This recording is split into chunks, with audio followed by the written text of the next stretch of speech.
Manarola, Italy, coastal charm with color. Manarola, one of Italy's most picturesque Cinque Terre villages, is like a scene straight from a dream. Perched on the rugged coastline with houses painted in every hue of the rainbow, it's the kind of place that invites you to put down your phone and just soak in the vibrant beauty around you.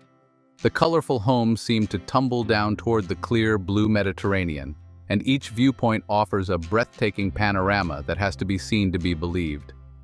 Walking through Manarola's narrow cobblestone streets, you'll discover charming boutiques, cozy cafes, and incredible seafood eateries that make you feel like a local.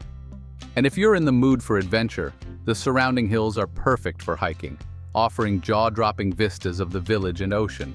Don't forget to try the famous sciacchetra, a sweet wine made from grapes that grow only on these cliffs.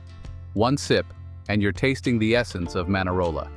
What makes Manarola truly special is its sense of timelessness. There's no rush here, no pressure to see it all. Instead, you can take it all in at your own pace. For those looking for romance or a quiet escape, the village's harbor offers a secluded spot where you can watch the waves lap against the rocks. A simple pleasure that makes Manarola unforgettable. Imagine standing on the cliffside with the sun setting over the sea, casting golden hues over the vibrant village. It's a place that feels as if it's waiting just for you, a perfect blend of natural beauty and Italian charm.